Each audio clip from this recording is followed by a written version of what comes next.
Assalamualaikum warahmatullahi wabarakatuh. Selamat pagi dan selamat datang di kampus Universitas Indonesia Salemba. Sidang terbuka promosi Dr. Saudari Betty Nurbaiti dengan NPM 20065666646 sebentar lagi akan dimulai. Selama ujian berlangsung, kami mohon telepon seluler dan alat komunikasi lainnya disesuaikan agar tidak mengganggu jalannya prosesi ujian.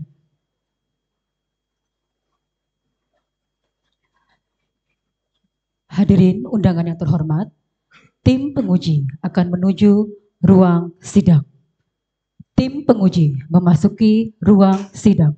Hadirin dimohon berdiri. Promosi Doktor, Kajian Strategik dan Global, Sekolah Kajian Strategik dan Global Universitas Indonesia dimulai. Tim penguji memasuki ruang sidang.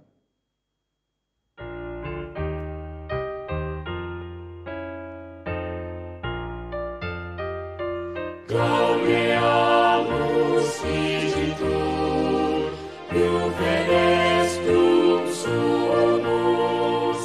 Gaudeamus igitur, Juvenes cum sumus. Post iucundam juventutem, post molestam senectutem, nos habebitur, nos habebitur.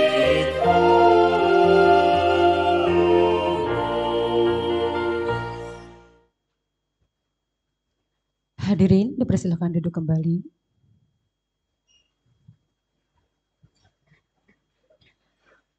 Saudari calon doktor dan para pendamping dipersilakan masuk ke ruang sidang.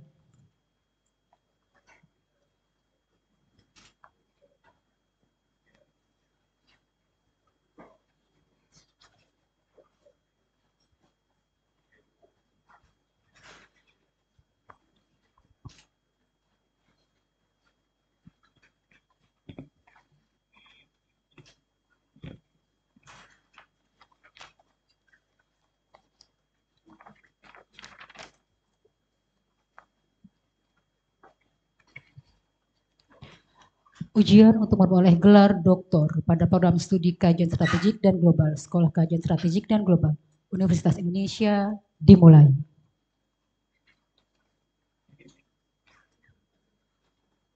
Bismillahirrahmanirrahim.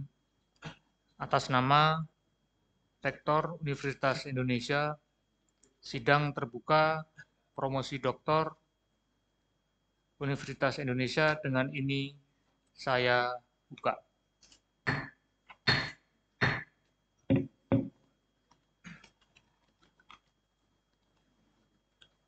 Saudari calon doktor, sidang terbuka promosi doktor Universitas Indonesia yang saat ini sedang berlangsung akan mengajukan pertanyaan berdasarkan disertasi saudara yang berjudul Strategi Pedagang Kaki Lima dalam kurung PKL Jakarta Timur dalam meraih ketahanan ekonomi rumah tangga, kajian modal sosio-spiritual dan mikrospasial, serta analisis modal sosial sebagai variabel intervening.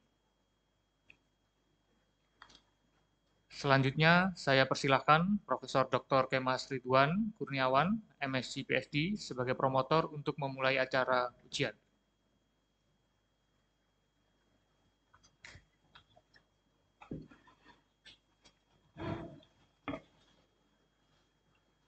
Saudari calon doktor, saya persilahkan membacakan secara singkat ringkasan atau inti dari disertasi saudari, maksimum selama 15 menit.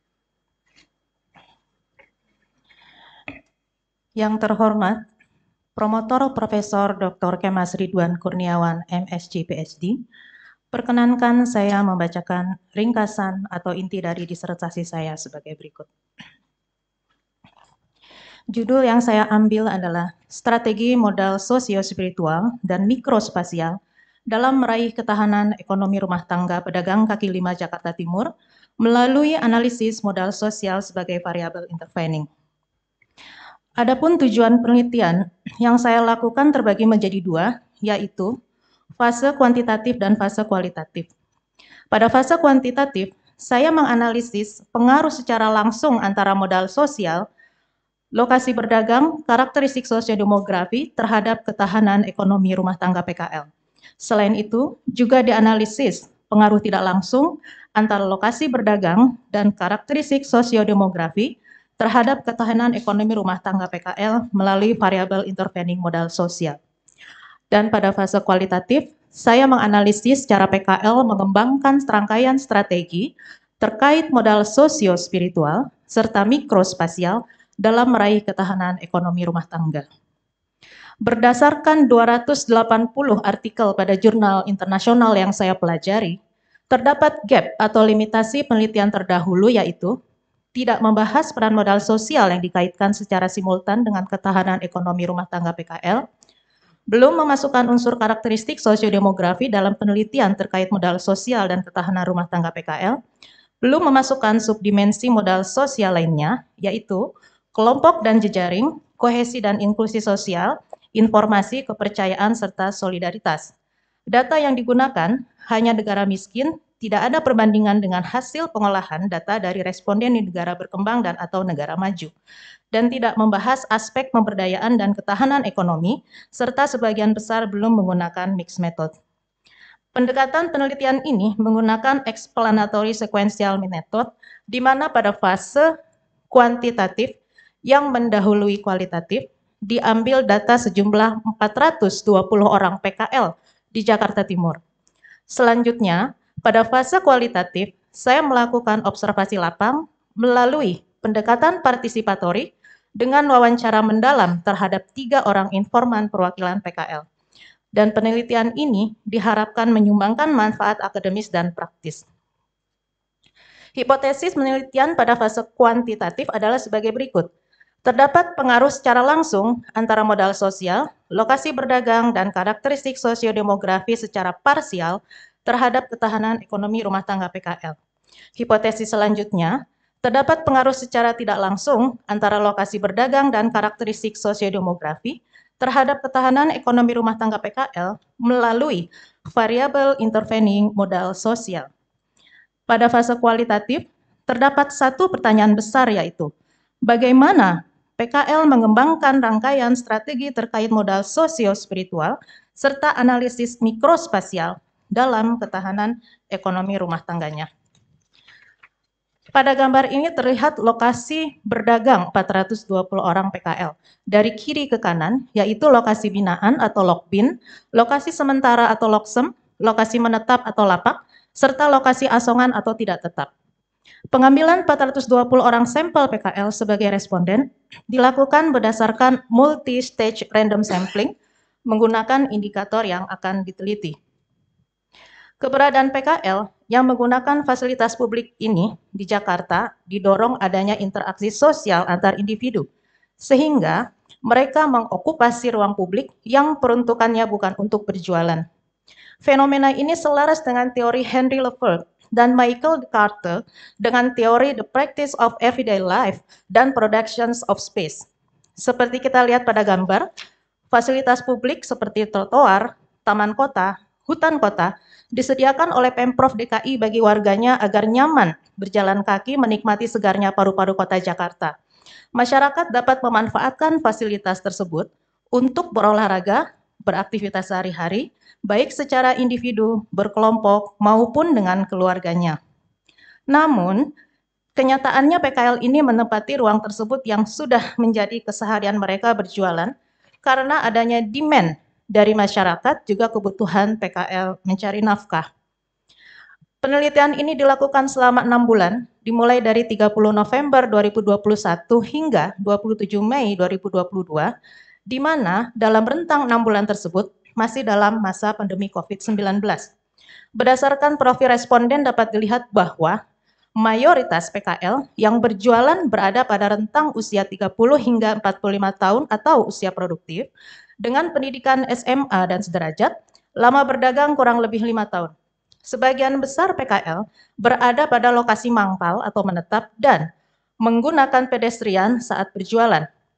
Pada masa survei tersebut, PKL menyatakan mereka memiliki persediaan bahan pokok hanya cukup untuk seminggu. Data lain terkait kondisi keuangan PKL terlihat bahwa keuntungan bersih, pengeluaran rata-rata, pendapatan rata-rata, serta omset sebelum dan saat pandemi berbeda. Kondisi saat pandemi, seluruh indikator tadi menurun drastis. Kondisi ini dapat jelas terlihat pada rentang 5 juta ke atas yang jauh menurun prosentasinya saat pandemi.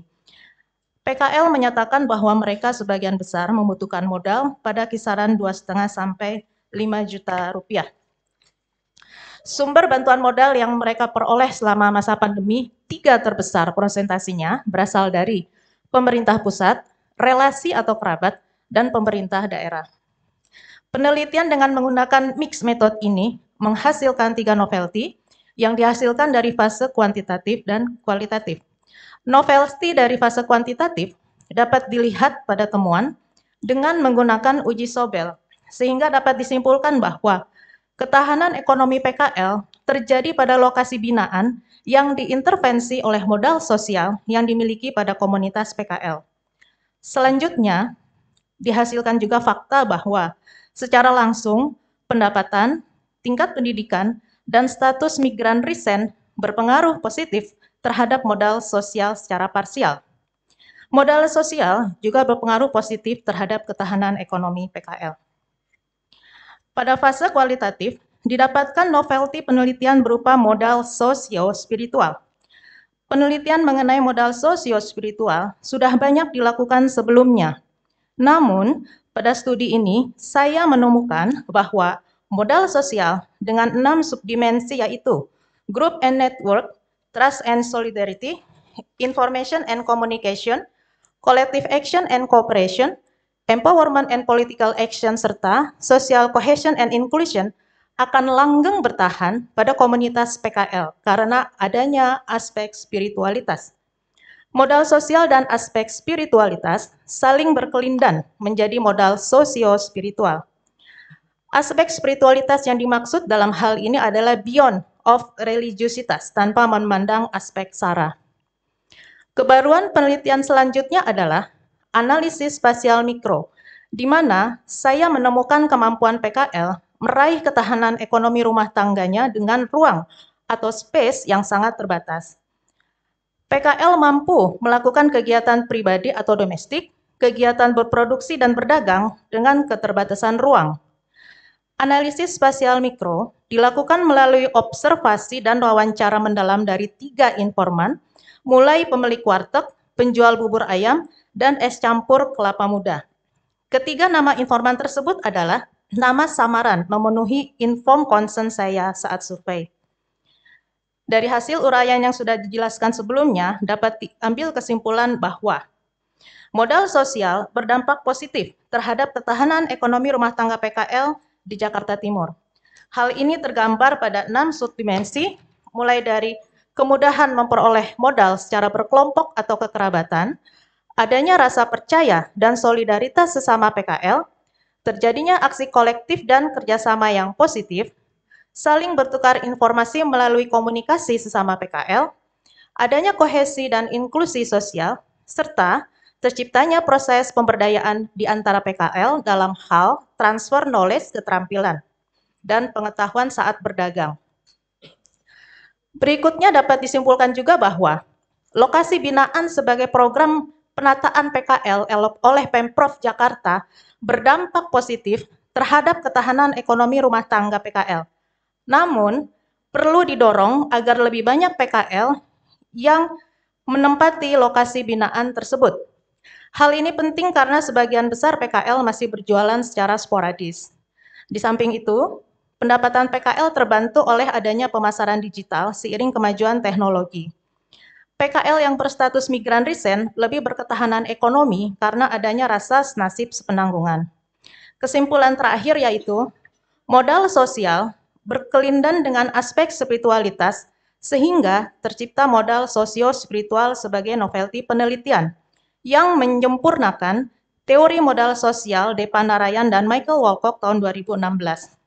Hal ini membuktikan bahwa dengan menggunakan mixed method, maka saya mampu menggali lebih dalam fenomena yang terjadi di keseharian PKL yang tidak terjaring dengan pendekatan kuantitatif saja, namun dianalisis lebih lanjut melalui pendekatan kualitatif. Saran yang dapat saya berikan pada penelitian ini yaitu, Pemprov DKI Jakarta perlu mengoptimalkan modal sosial sebagai intangible asset, juga perlu melakukan sosialisasi dan tanda tambahan fasilitas agar semakin banyak PKL tertarik berjualan di lokasi binaan, termasuk juga masyarakat sebagai pembelinya. Saran yang lain adalah perlu ditingkatkan pelatihan keterampilan berdagang, termasuk digitalisasi e-commerce, serta memberdayakan komunitas milenial PKL. Untuk pemberdayaan, perlu adanya program khusus PKL perempuan, mengingat perempuan memiliki multiperan, baik domestik atau di rumah tangga maupun di luar rumah. Dan selanjutnya perlu ditingkatkan kesempatan pendidikan non-formal pada PKL dalam bentuk pelatihan keterampilan dagang. Saran yang tidak kalah penting yaitu, perlu dilakukan kajian sejenis di wilayah Jakarta lainnya selain Jakarta Timur dalam hal pembaharuan program penataan dan pemberdayaan PKL. Selain itu juga perlu melakukan kajian sosial secara khusus terkait praktek modal sosial, serta analisis faktor-faktor penting yang mendorong minat PKL agar bersedia menempati lokasi binaan. Kajian ini penting dilakukan karena lokasi binaan terbukti berdampak positif pada ketahanan ekonomi PKL. Saran terakhir, perlu dilakukan kajian mendalam tentang analisis keruangan sebaran PKL tidak tetap dan daya tampung sebagai kajian lanjutan dari kajian Master Plan DKI Jakarta tahun 2021. Demikian paparan dari penelitian saya selama ini. Atas waktu dan kesempatannya saya haturkan terima kasih. Terima kasih. Saya persilahkan penyangga pertama, Dr. Hanif Shah Ghafur, MS, mengemukakan pertanyaan atau sanggahnya. Baik.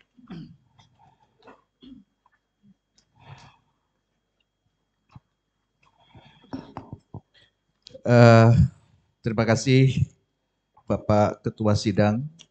Ada beberapa pertanyaan yang perlu saya mintakan kepada Promovenda terkait beberapa istilah yang ada di judul ini. Pertama adalah modal sosial spiritual, kemudian mikrospasial, ketahanan ekonomi rumah tangga, dan analisis modal sosial. Silakan Promovenda menjelaskan kepada kita, para penguji dan audiens semua untuk istilah-istilah tersebut. Silakan. Yang terhormat Bapak Dr. Hanif Shah Ghafur, MS, izinkan saya menjawab pertanyaan Bapak sebagai berikut. Modal sosio-spiritual diciptakan atau tercipta karena adanya modal sosial dan aspek spiritualitas, termasuk di dalamnya adalah etos kerja dari PKL untuk meraih ketahanan ekonomi rumah tangganya. Ketahanan ekonomi rumah tangga yang dimaksud di sini adalah kemampuan PKL atau daya lenting atau resilience mereka untuk mempertahankan kondisi ekonominya meskipun ada rintangan atau hadapan selama ini pada saat masa pandemi COVID-19 dengan menurunnya jumlah pembeli. Lalu untuk mikrospasial ini muncul karena adanya survei kualitatif yang diperoleh ketika melihat kemampuan PKL bertahan hidup dengan space yang cukup sempit, 15 meter persegi kontrakannya dengan lantai 2 dan seadanya, dan mereka bisa melakukan berbagai aspek kegiatan mereka di situ, tidak hanya kehidupan keseharian tetapi juga berdagang dan produksi. Demikian jawaban saya, terima kasih. Satu lagi, mohon izin. Untuk analisis modal sosial, ini saya ambil karena selama ini kebanyakan modal yang dikedepankan dalam membantu ekonomi rumah tangga adalah modal capital. Namun, modal sosial adalah modal intangible asset yang tidak terlihat dan mampu mempertahankan ketahanan ekonomi rumah tangga PKL dengan adanya kekayaan berupa kekerabatan, jejaring, rasa solidaritas, rasa memiliki kohesi sosial, dan juga ada transfer knowledge dan keterampilan di antara PKL. Demikian, terima kasih. Apakah ada perbedaan antara modal sosio-spiritual dengan modal sosial? Baik, izinkan saya langsung menjawab pertanyaan Bapak Dr. Hanif Sahagapur MS. Ada perbedaan antara modal sosio-spiritual dengan modal sosial, di mana pada modal sosial itu belum mencakup aspek spiritualitas yang dibentuk karena adanya persamaan pandangan individu untuk berbagi, berbuat baik, sharing antar sesama tanpa mempermasalahkan sara.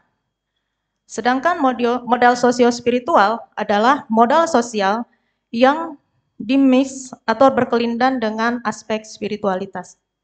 Demikian, terima kasih. Apakah ada manakah pengaruh signifikan yang paling kuat berpengaruh terhadap perilaku para pedagang kaki lima? Apakah sosio-spiritual atau modal sosialnya? Terima kasih. Baik, izinkan saya menjawab. Untuk modal sosial dan modal sosio-spiritual, lebih tinggi adalah aspek modal sosio-spiritual, di mana modal sosial ketika dikaitkan dengan aspek spiritualitas, dia lebih baik dan lebih signifikan dampaknya terhadap ketahanan ekonomi PKL dalam keseharian. Terima kasih. Baik, terima kasih Promovenda. Saya kembalikan lagi kepada Ketua Sidang. Terima kasih Dr. Hanif. Saya lanjutkan. Silakan, saya persilakan penyangga kedua, Profesor Dr. Priyono Cipto Herianto, mengemukakan pertanyaan atau sanggahannya. Terima kasih Ketua Sidang. Mohon maaf saya tadi lihat terus ke sebelah sana itu karena saya membandingkan antara direktur dengan rektor, saya kok lebih gagah direktur. Saya berani ngeledek karena dua-duanya dari fakultas saya. Oke, saya hanya punya satu pertanyaan saja, Promovenda. Pada tahun 2045 nanti, konon kabarnya kan Indonesia akan menjadi negara maju. Pada waktu kita ini kan tahun emas itu. Nah, apakah pada tahun itu masih ada ya PKL? Berarti masih ada nggak kaki lima itu pada waktu itu? Kalau masih ada, bentuknya kayak apa? Apa kayak yang sekarang ini yang nggak kerukuruan ini atau tertata dengan baik? Oke, terima kasih. Yang terhormat Bapak Profesor Priyono Cipto Herianto PhD, izinkan saya menjawab pertanyaan Bapak sebagai berikut. Pedagang kaki lima atau sering kita dapatkan istilahnya di beberapa hasil riset di dalam jurnal internasional dengan istilah street vendors, itu merupakan suatu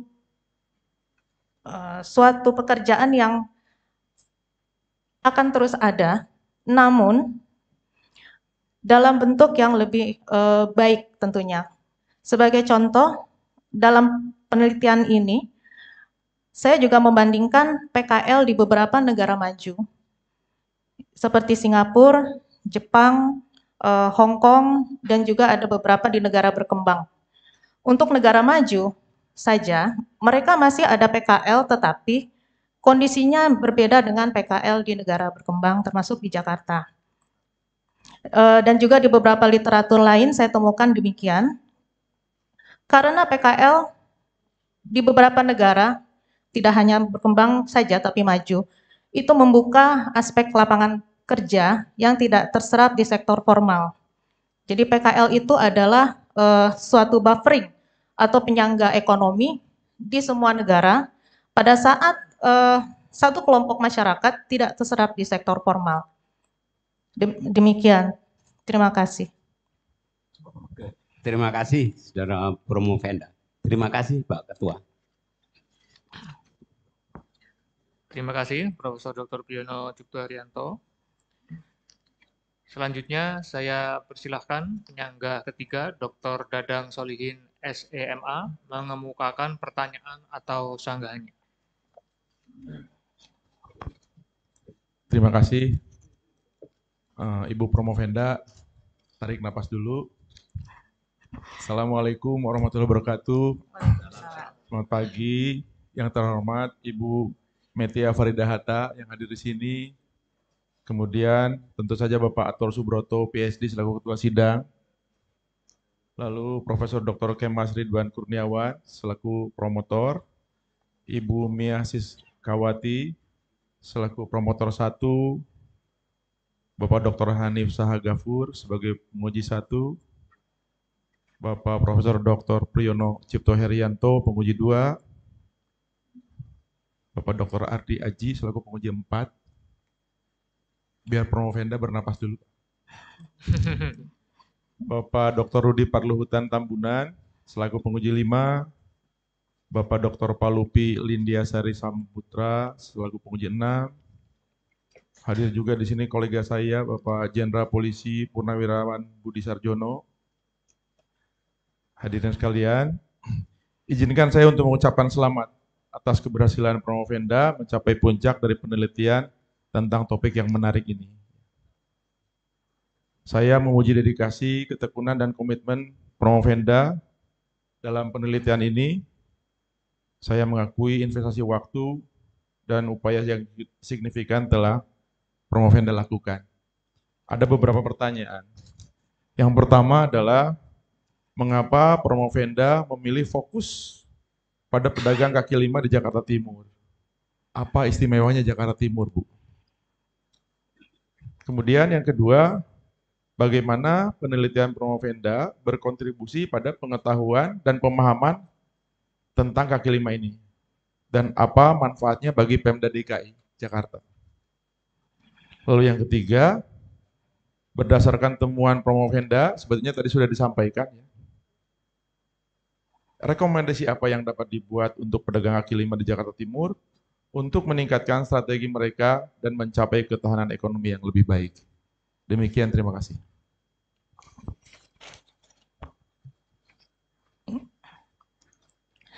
Yang terhormat Bapak Dr. Dadang Solihin, SEMA, izinkan saya menjawab pertanyaan Bapak sebagai berikut. Yang pertama, alasan saya mengambil responden atau PKL di Jakarta Timur karena berdasarkan data dari kajian Master Plan 2021 yang dimiliki oleh Dinas DPK UKM DKI Jakarta, jumlah PKL saat itu yang terbanyak ada di Jakarta Timur. Sehingga saya mengambil 420 orang responden di Jakarta Timur. Lalu yang berikutnya,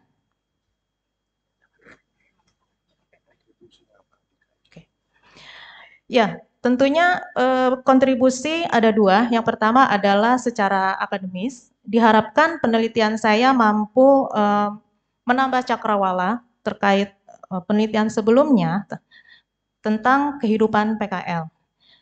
Yang saya baca dan saya pahami, sebagian besar penelitian masih didekati oleh pendekatan secara monodisiplin, kuantitatif saja atau kualitatif saja. Dan saya berusaha memberikan warna lain untuk menggunakan mixed method, di mana fase kuantitatif mendahului fase kualitatif.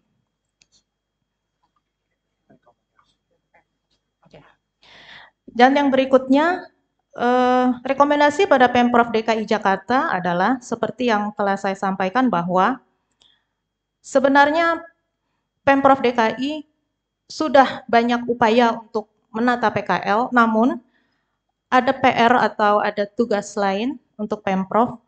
Bagaimana PKL yang sporadis ini berjualan bisa ditata lebih baik di lokasi binaan yang telah disediakan.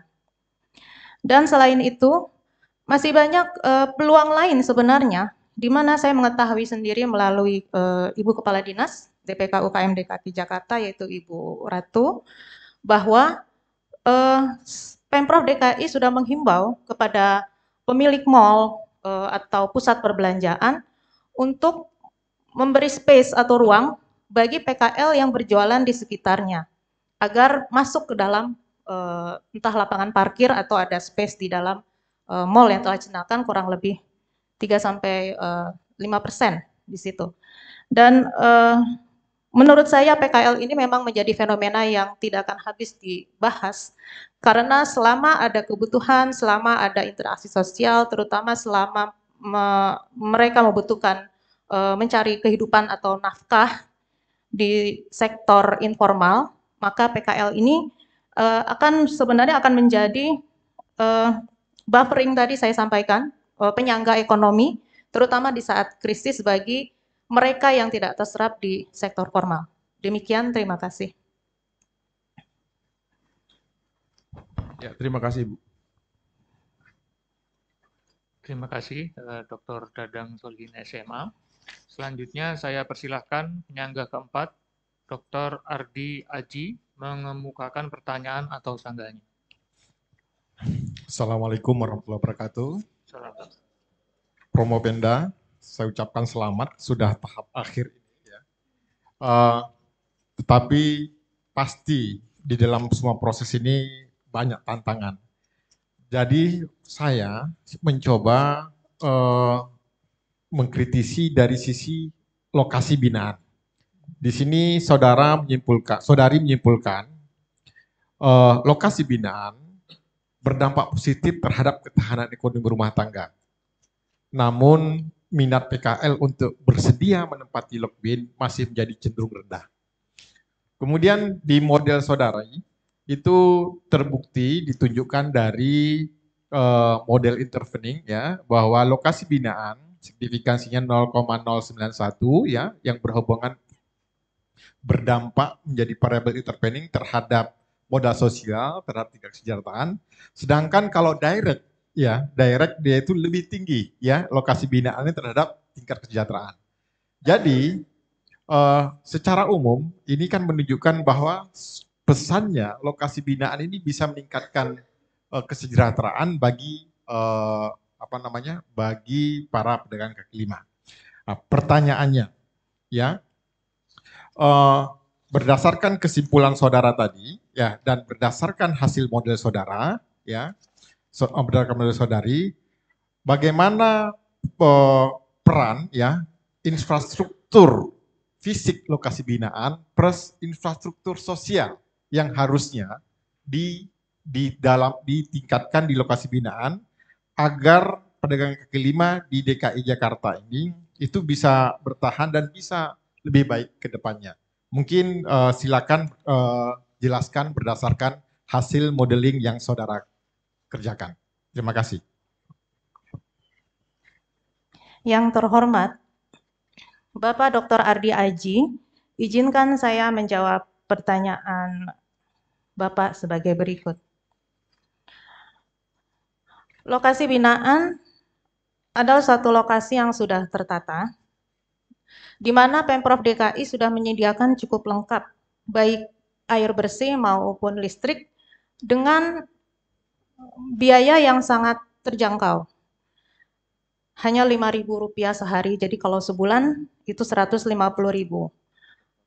Dan ini jauh lebih rendah dibanding PKL yang berjualan sporadis, menggunakan ruang publik yang didukung oleh hidden actor dengan berbagai pihak di belakangnya, kisarannya adalah 500 sampai 600.000 per bulan untuk berjualan. Ada yang menggelitik saya saat melakukan survei baik secara kuantitatif maupun kualitatif. Kenapa hal itu bisa terjadi? Lokasi binaan itu semacam lokasi pujasera. Kalau kita lihat di Blok M itu ada seperti Blok S dengan tenda dan nyaman semuanya ya. Etalase yang tertata, kursi. Tapi PKL ketika ditanya, mereka enggan karena jauh dari tempat orang lalu lalang. Relatif atau sebagian besar mungkin termasuk saya, ketika mencari orang berjualan, pinginnya mereka yang langsung ketika saya turun dari ojek, saya turun dari Comline, saya turun dari Jaklingko atau angkot, ya atau TOD gitu, itu yang dicari orang kebanyakan. Nah, selama ini memang lokasi binaan agak berjarak, walaupun kita tidak katakan jauh, sekitar 200 mungkin sampai 500 meter paling jauh dari TOD tadi. Nah, itulah yang membuat PKL tetap saja yang sudah ada di lokasi binaan juga berjualan lagi kembali ke lokasi atau fasilitas umum, begitu. Karena mereka sudah menghitung secara matematis, membuang lebih mahal biaya operasional per bulan, namun dia akan mendapatkan jauh lebih banyak dibanding dia berjualan di lokasi binaan. Itu yang pertama. Yang kedua, tidak hanya di Jakarta, namun juga seperti kota-kota di negara berkembang lain, PKL sebagian besar menggunakan ruang publik, mayoritas adalah pedestrian atau trotoar. Nah, di sini sebenarnya kalau kita lihat, di depan UI Salemba saja, itu sudah diperluas trotoar atau pedestrian dengan bangku-bangku duduk yang cantik, dengan tanaman-tanaman yang disusun pada saat Bapak Anies Baswedan menjadi gubernur. Dan juga ada pembaharuan bentuk halte yang desainnya agak kontemporer gitu ya, tidak jadul gitu atau kuno. Namun sekarang kita lihat sendiri bahwa pedestrian yang sudah ditata apik, rapih, berubah lagi gitu fungsinya menjadi tempat berjualan PKL seperti itu. Jadi sebenarnya ini tantangan ke depan, bagaimana PKL di kita atau di Jakarta pada khususnya bisa ditata secara apik, seperti kalau misalkan di Jepang gitu ya, mereka terdaftar PKL itu secara resmi, tidak gerombolan dan tanda kutip ada backing-backingan seperti itu, sehingga kita juga yang menggunakan trotoar sama-sama merasa nyaman. Demikian, terima kasih. Terima kasih. Terima kasih Dr. Ardi Aji. Berikutnya saya persilahkan penyangga kelima, Dr. Rudi Parluhutan Tambunan, MSI, mengemukakan pertanyaan atau sanggahannya. Terima kasih Bapak Ketua Sidang, Saudari Promovenda. Saya mau melanjutkan pertanyaan dialog kita pagi ini. Ya. Ada 3, mudah-mudahan waktunya cukup. Yang pertama, bagaimana keterkaitan topik dan masalah penelitian saudara, yakni tentang strategi PKL di Jakarta Timur meraih ketahanan ekonomi rumah tangga dengan perspektif kajian strategik dan global sebagai salah satu mazhab kajian di Indonesia, ya, School of Thought. Silakan. Langsung. Oke. Yang terhormat Bapak Dr. Rudi Parluhutan Tambunan, MSI, izinkan saya menjawab pertanyaan Bapak sebagai berikut. Topik yang saya ambil terkait PKL di sektor informal dikaitkan dengan ketahanan ekonomi, itu memang merupakan hasil cukup panjang ketika saya meneliti PKL di BKT atau di Banjir Kanal Timur secara mini riset. Dan berdasarkan hasil penelitian saya, terlihat bahwa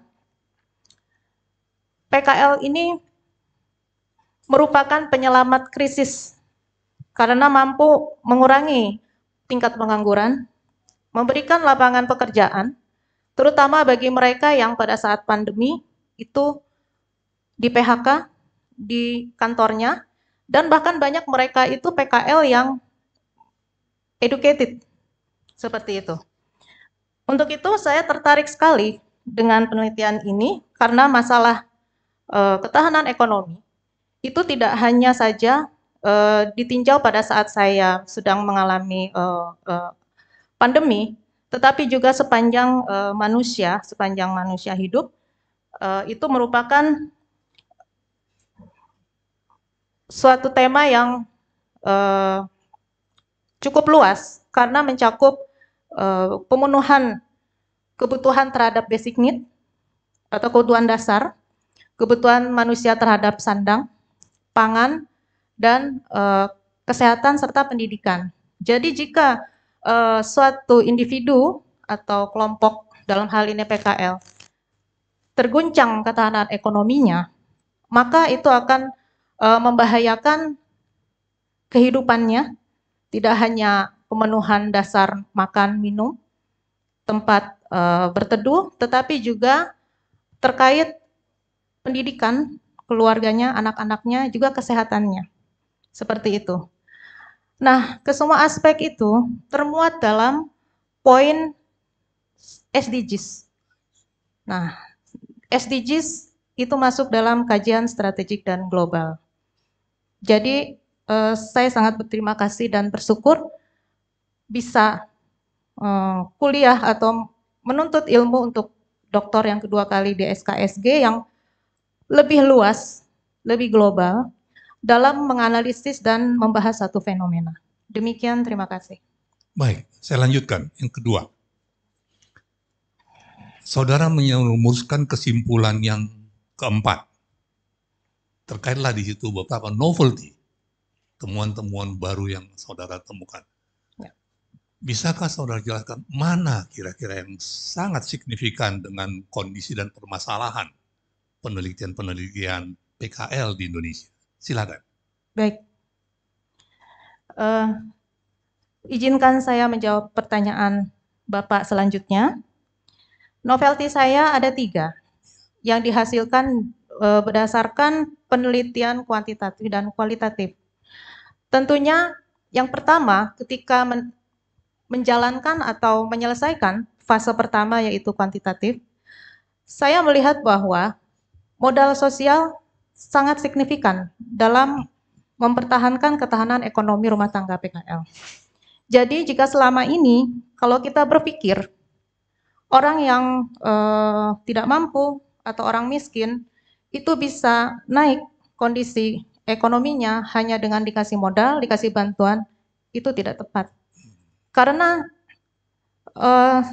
dana bantuan itu sangat terbatas dan tidak sustain, tergantung kondisi keuangan suatu pemerintahan, baik pemerintah daerah maupun pemerintah pusat. Oleh karena itu, modal sosial ini yang perlu di blow up atau dinaikkan menjadi modal yang intangible asset.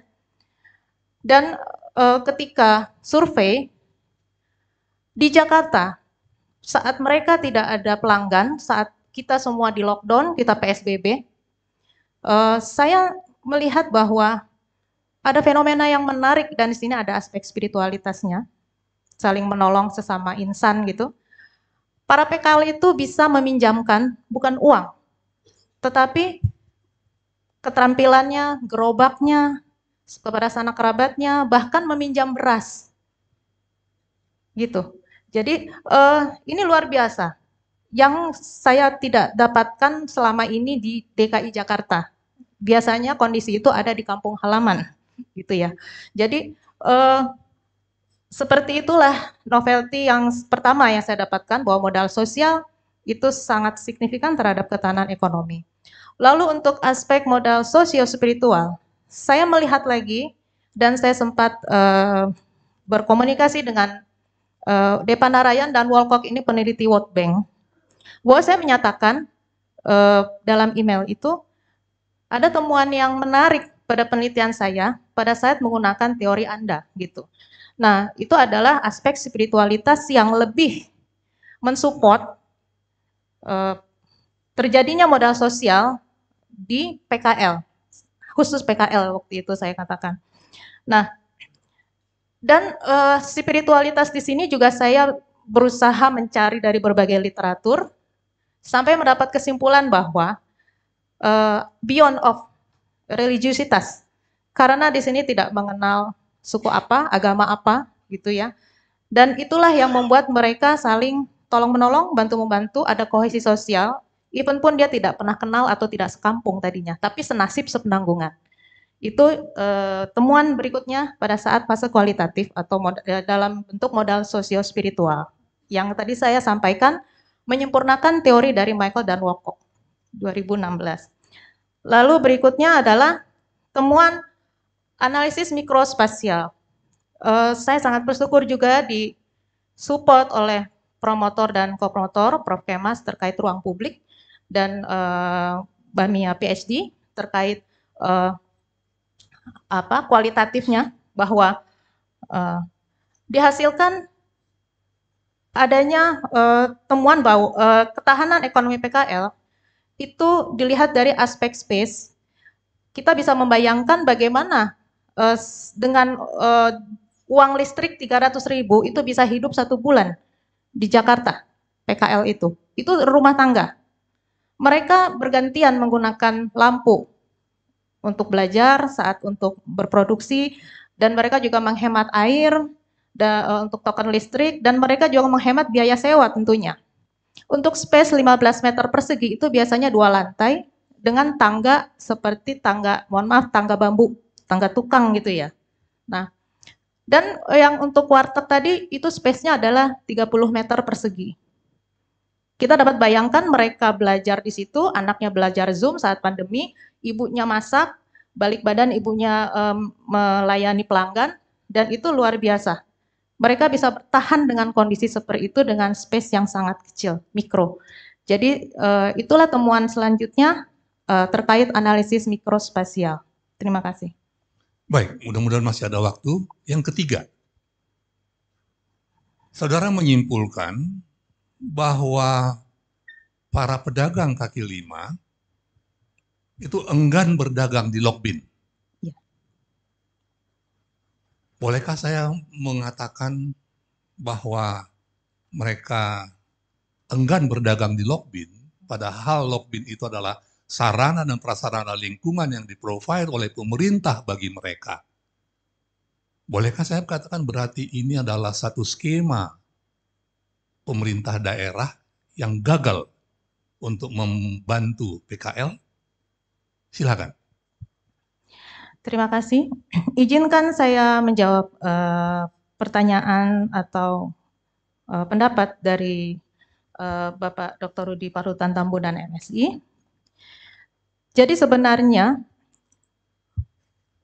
ini bukan merupakan kegagalan dari Pemprov DKI, tetapi ini juga kita harus kaitkan dengan budaya masyarakat, terutama PKL, dan juga kita masyarakat sebagai pembeli yang kurang disiplin, ya, terkenal dengan kurang disiplin. Di negara lain, negara maju, mereka PKL bisa ditata dan tidak akan ada lagi PKL yang bisa gerombolan dagang karena sudah ada listnya, daftarnya. Bagaimana dengan Pemprov DKI? Mereka juga sama, tetapi ketika Bapak Anies Baswedan menyatakan bahwa DKI terbuka untuk siapa saja yang mau tinggal dan hidup di sini, saya dapat memahami betapa sulitnya Pemprov DKI menata PKL yang sebenarnya kebanyakan migran. Dan tentunya hal ini tidak hanya tanggung jawab dari Pemprov DKI, namun juga bersama-sama duduk sebagai kota yang berkolaborasi dengan kota-kota penyangga di sekitar DKI. Dan migran itu ada yang bersifat migran menetap atau sirkular, karena gampang sekali dengan moda transportasi yang sudah sangat mumpuni saat ini, Pak Rudi, gitu, seperti itu. Untuk itu saran saya tadi menyatakan bahwa perlu adanya kajian lagi. Apakah selama ini lokasi binaan itu terlalu jauh dari TOD gitu, sehingga orang enggan ke sana. Padahal sudah cukup baik, tertata, rapi, bersih, dan nyaman. Tidak semrawut dan tidak banyak lalat gitu ya. Itu pertama. Dan kedua, mungkin harus ada semacam punishment bahwa barang siapa yang membeli, bagi masyarakat ya, barang siapa yang membeli atau berbelanja di luar lokasi binaan, itu dikenakan denda. Karena tidak mungkin sesuatu itu ada kalau tidak ada demand. Dan tidak mungkin sesuatu itu ada tanpa ada dukungannya hidden actor. Gitu. Demikian Pak Rudi, terima kasih. Terima kasih. Terima kasih Bapak Ketua Sidang, kembali waktu. Terima kasih Dr. Rudi Parluhutan Tambunan MSI. Berikutnya saya persilakan penyangga ke-6, Dr. Palupi Lindiasari Samputra, SPI MM, mengemukakan pertanyaan atau sanggahan. Baik, terima kasih Bapak Ketua. Assalamualaikum warahmatullahi wabarakatuh. Waalaikumsalam. Salam sejahtera untuk kita semua. Ya, saya ucapkan pertama-tama selamat untuk Bu Betty Nurbaiti, betul ya namanya ya? Oke, ini suatu temuan yang sangat luar biasa menurut saya ya, terkait dengan keilmuan. Modal sosial spiritual itu adalah salah satu ciri dari ekonomi Pancasila ya.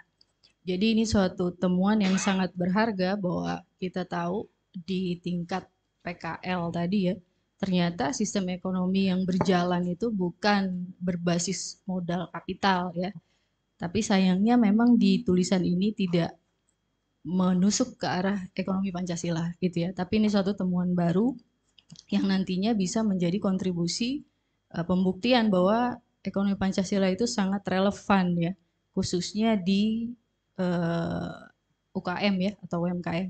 Namun catatannya ya, itu kan terjadi pada saat krisis ya atau pandemi gitu ya. Pertanyaan selanjutnya, kalau kondisi yang ideal gitu, normal, kita selalu bicara ya, begitu kita pandemi, krisis, gotong royong semua ya. Begitu udah normal sendiri-sendiri lagi ya. Begitu kan ya. Nah, saya berharap ini nanti menjadi fondasi kan seperti itu ya. Fondasi untuk regulasi bahwa jangan memandang rendah lagi gitu ya. Artinya ini nggak mungkin nih ekonomi Pancasila itu bisa diaplikasikan kan begitu.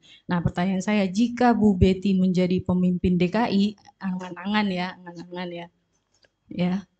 Bagaimana Ibu menerjemahkan ya modal sosial spiritual itu ya dalam mengelola PKL secara implementasi. Gitu.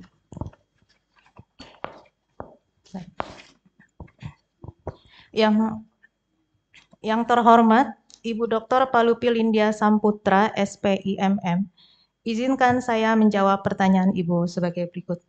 Yang pertama, terkait masa pandemi dan bukan pandemi.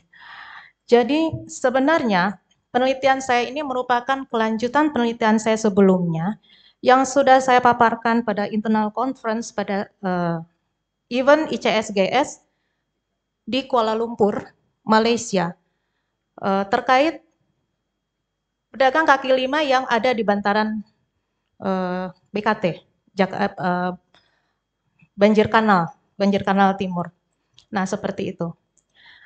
Di situ atau pada saat itu saya meneliti tidak ada gejolak COVID atau belum COVID, jadi masih dikatakan normal dengan hamparan pedagang yang berjejal kalau sudah selewat jam 5 sore dari ujung BKT mulai Pasar Gembrong sampai menjelang kali yang ke arah Bekasi. Jadi di situ kurang lebih saat itu ada sekitar 3.000-an orang PKL dijumlahkan yang berjualan dari pagi sampai malam. Nah, kalau kondisi kita bicara kondisi ideal, pada saat itu saya tetap menggunakan teori ini, modal sosial yang dari Pandarayan dan Michael Wolcock, dan ini terlihat bahwa saya hanya meneliti satu modal sosial dengan 6 subdimensinya terhadap ketahanan ekonominya. Dan ini saya sudah tuangkan dalam artikel saya sudah terpublish maupun dalam monograf saya yang sudah tercetak juga. Di situ terlihat bahwa pada kondisi normal, memang modal sosial sangat signifikan terhadap ketahanan ekonomi PKL. Karena ketika saya turun ke lapangan, bantuan dari pemerintah itu sifatnya terbatas. Dan mereka untuk pedagang yang baru saja dari kampung datang, mereka tidak perlu modal kapital atau apa-apa, Bu. Mereka dipinjamkan dulu dagangan dari saudaranya, temannya, kekerabatannya, karena ada aspek modal sosial, rasa trust and solidarity berdasarkan group and network. Dan di situ ada kohesi sosial juga. Ya, dan di situ ada sharing informasi bagaimana mereka yang tidak punya keterampilan berdagang diajari oleh rekannya, kekerabatannya pada saat memulai berdagang tanpa dipungut biaya seperti kita pelatihan di tempat formal. Dan itu suatu hal yang gotong royong yang ada di dalam prinsip-prinsip Pancasila tentunya. Saya sangat setuju dengan Ibu bahwa selama ini kita selalu berprinsip kita harus menginjek modal kapital. Dan itu menurut saya keliru gitu. Ya, tidak sustain dan itu kita challenge dengan adanya intangible asset modal sosial. Dan yang untuk pertanyaan kedua, ini agak deg-degan juga saya menjawabnya. Kalau saya menjadi pemimpin di DKI, bagaimana dalam menata PKL? Setiap kebijakan, saya melihat entah itu peraturan daerah atau peraturan gubernur atau apapun, peraturan presiden pasti akan memiliki semacam kedua sisi seperti pisau bermata dua.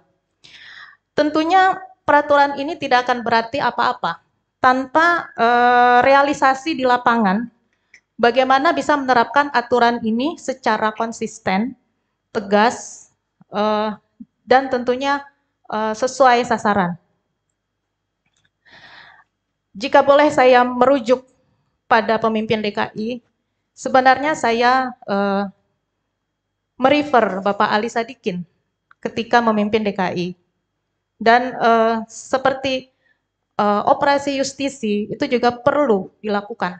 Bukan kita tidak manusiawi, tetapi kita tidak inginkan pertama Jakarta menjadi slum area ya, yang kumuh gitu, yang tidak tertata dengan mereka-mereka yang sebenarnya belum siap untuk hidup di Jakarta. Dan saya sangat setuju dengan peraturan atau wacana bahwa siapapun yang datang di Jakarta, migran, harus ada penjamin, minimal mereka tidak menjadi beban kota selama 6 bulan, atau memiliki modal, atau memiliki keterampilan, ya, modal berdagang, keterampilan, dan juga mereka memiliki pengetahuan yang bisa langsung diserap pasar kerja terkait itu. Dan untuk PKL tentunya perlu ketegasan dalam hal penataan.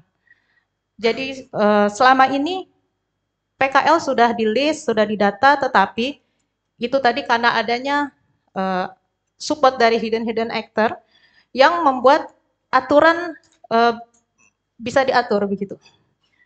Jadi seperti itu. Demikian, terima kasih. Mungkin satu lagi Pak Ketua. Saya tertarik dengan spiritualnya ya. Kita tahu tadi spiritualitas dari PKL ini yang membantu mereka bertahan ya.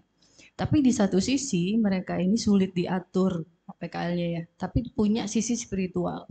Nah, yang saya ingin tanyakan, sepenghayatan Bu Betty karena melakukan penelitian kualitatif, tingkatan spiritual yang sampai mana gitu ya PKL ini saat ini dan bagaimana cara meningkatkannya lagi gitu ya. Itu aja, terima kasih. Baik, izinkan saya menjawab pertanyaan Ibu selanjutnya. Pada saat saya melakukan penelitian dengan pendekatan kualitatif yang 2 kali lipat waktunya daripada kuantitatif yang 2 bulan dan kualitatif 4 bulan dengan hanya mengamati 3 informan tadi.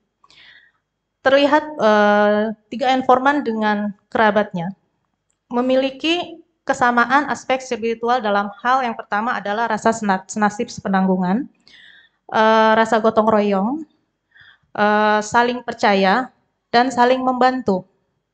Jadi di sini saya melihat mereka tidak merasa bersalah jika menggunakan fasilitas umum untuk berjualan. Seperti itu. Karena itu sudah menjadi keniscayaan. Jadi yang sebelumnya kan bisa berjualan. Nanti yang datang lagi ya asal bisa diatur gitu ya. Daftar pada pihak tertentu nanti bisa berjualan lagi. Jadi ini suatu hal yang memang menarik dan menjadi pekerjaan rumah tersendiri bagi pemerintah Jakarta tentunya. Nah, spiritualitas yang terlihat sangat nyata adalah ketika mereka meskipun jadi 3 informan tadi dalam kesulitan, mereka masih memikirkan bagaimana membantu orang lain. Contohnya yang tukang bubur itu. Jadi ketika jualannya itu sepi, daripada saya mubazir, saya bagikan kepada pemulung, kepada tukang sampah, bubur saya dengan di packing yang seperti orang beli gitu ya. Gitu. Dengan yang layak gitu. Seperti itu. Dan mereka yakin jika mereka memberikan rezeki mereka, menyisihkan rezeki mereka, mereka insya Allah akan diganti atau setidaknya kita tuh dikasih sehat aja lah selama pandemi COVID gitu. Itu udah alhamdulillah Mbak katanya gitu.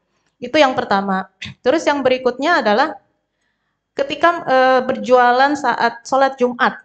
Jadi mereka yang PKL yang laki-laki itu kan Jumatan, ada pembeli itu dilayani oleh rekan PKL di dekatnya. Walaupun dia sendiri, dagangan dia, lapak dia belum ada yang laku, cuman dia memang ini sudah rezeki teman saya gitu. Dan yang berikutnya ketika saya mencoba membeli dagangan yang laris manis, waktu itu ayam geprek gitu ya, lapak ayam geprek, itu PKL itu mereferensikan ke lapak temennya. Dengan alasan padahal saya tahu itu masih ada beberapa porsi ketika ada pembeli. Saya lagi stay di situ dengan alasan kita berbagi rezeki karena teman saya sesama pelanggan, sesama penjual ayam belum banyak yang laku. Jadi itu banyak hal yang bisa saya ambil untuk saya sendiri tentunya bahwa prinsip mereka adalah selama kita memudahkan urusan orang, insya Allah Tuhan akan memudahkan urusan kita dari arah yang tidak disangka dan diduga. Terima kasih. Baik, terima kasih Dr. Palukwi Linggasari Samputra. Berikutnya yang terakhir saya persilakan penyangga ke-7, Mia Siskawati Eshwood, MA, PhD, mengemukakan pertanyaan dan sanggahan. Baik, terima kasih Bapak Ketua Sidang dan mohon izin kepada promotor Profesor Kemas. Saya memanggil saudari calon doktor kajian strategik dan global, Dr. Betty Nurbaiti, karena ini adalah doktor kedua Anda. Selamat sudah sampai di tahapan ini. Sebagai kopromotor, saya bangga, terutama bangga akan semangat belajar bersama ya, saya juga belajar. Dan menurut saya, penelitian saudari calon doktor kajian strategik dan global SKSGU ini merupakan penelitian yang menarik dan sangat penting dari perspektif kajian strategik dan global, karena PKL di wilayah perkotaan adalah salah satu aktor strategik yang punya peranan cukup penting dalam menopang berbagai sendi kehidupan di kota. Sementara kita tahu kota adalah ruang, dan itu adalah buat saya ruang perjumpaan manusia, komoditi, jasa, serta gagasan ide lokal dan global. Artinya sebetulnya dimensi kajian strategi dan globalnya cukup kuat dan bahkan disertasi Anda kalau dipreteli ini bisa jadi berbagai artikel ilmiah yang mudah-mudahan juga bisa memberi kontribusi bagi pengembangan sebuah mazhab yang sedang dibangun ini, kajian strategik dan global. Nah, karena Anda adalah akademisi, saya ingin mengajukan pertanyaan.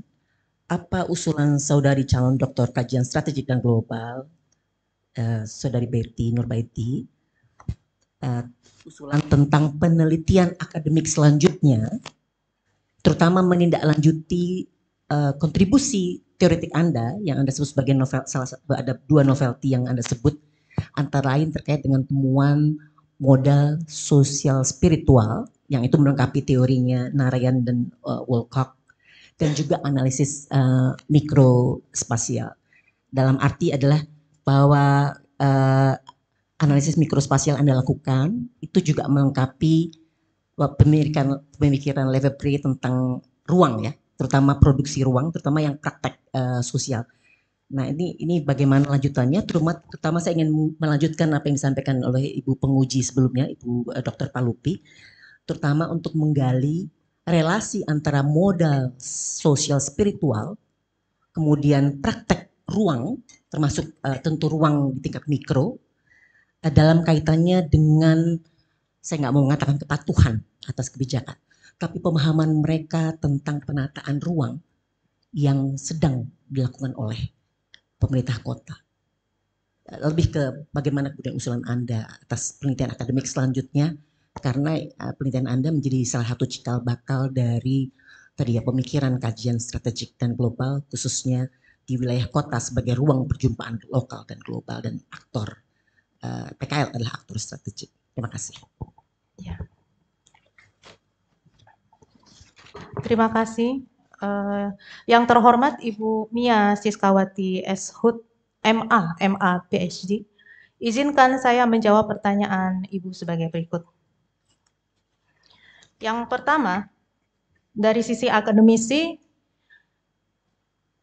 akhirnya saya menyadari bahwa multidisiplin sebagai warna dari Sekolah Kajian Strategik dan Global itu sangat meaningful.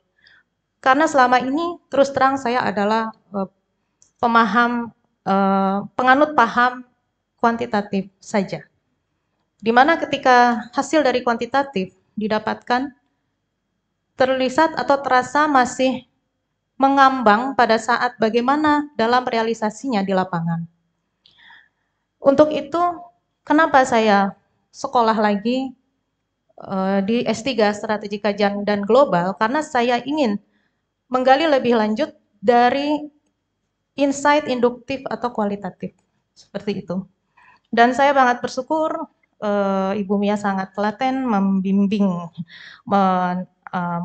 mengayomi dan bagaimana mengolah data transkrip dengan software yang kualitatif. Ternyata tidak hanya kuantitatif saja yang diolah dengan software, seperti itu.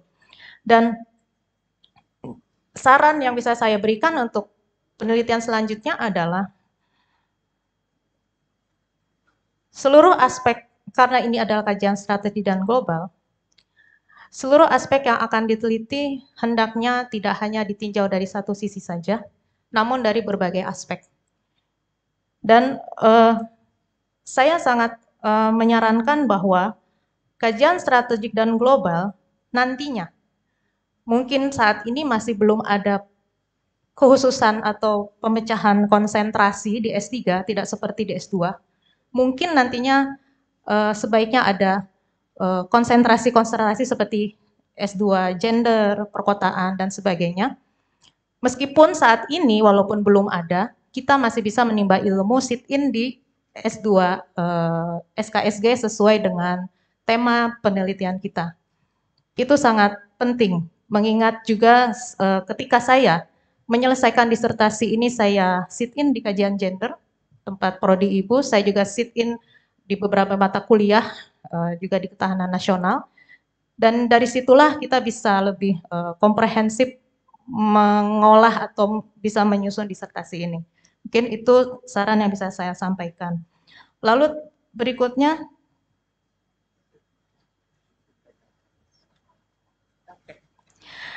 untuk saran terhadap Pemprov DKI, saya tadi sempat menjelaskan bahwa perlu adanya kajian mendalam terkait analisis keuangan.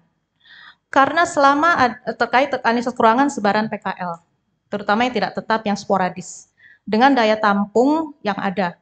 Karena selama ada interaksi sosial, selama ada orang yang harus memenuhi kebutuhan perutnya, kebutuhan hidupnya, saya yakin ini akan terus ada. Apalagi adanya arus urbanisasi yang masih saja masuk ke Jakarta. Untuk itu, tadi saya menyatakan bahwa perlu adanya analisis keruangan sebaran PKL, terutama yang tidak tetap, dan daya tampung yang tidak hanya di Lokbin saja, tetapi juga di beberapa tempat seperti yang fasilitas umum mall atau pertokoan besar, dan itu sebenarnya telah dilakukan dalam konteks pilot project-nya Pemprov DKI dengan pihak KAI. Jadi pada saat itu KAI, Ibu Ratu, Kepala Dinas saat ini, KAI itu diminta satu space tertentu untuk menampung PKL yang bergerombol di luar itu agar masuk ke satu wilayah itu dan itu bisa. Kebetulan lokasi itu tidak jauh dari TOD. Jadi bisa menarik masyarakat untuk belanja ke situ. Dan saya melihat dalam kajian ini sebenarnya kita telah memiliki beberapa informasi atau data. Ada yang berjarak 200, ada yang berjarak 500 meter, dan lokasi binaan tidak lebih dari itu kurang lebih. Itu mungkin bisa nanti ditata lagi, dibuat suatu atraksi menarik seperti yang saya sampaikan, di mana ada keramaian, biasanya di situ akan mendatangkan orang atau pembeli, entah atraksi seni atau apapun, seperti itu. Demikian, terima kasih. Baik, terima kasih. Saya kembalikan kepada Bapak Ketua Sidang. Baik, waktu habis, sidang terbuka. Promosi doktor telah selesai. Ujian telah berakhir. Izinkanlah kami mengadakan sidang tertutup untuk melakukan penilaian dan sidang saya tunda untuk beberapa saat. Tim penguji promosi doktor Universitas Indonesia meninggalkan ruang sidang menuju yang tertutup. Hadirin dimohon berdiri. Ya.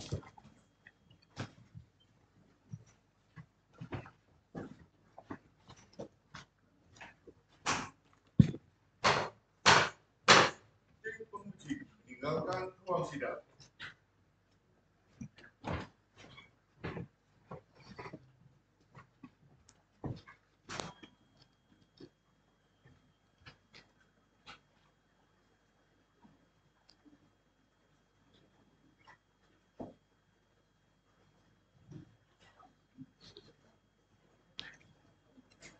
Calon doktor dan para pendamping dipersilahkan meninggalkan ruang sidang. Jadi seorang memarahin.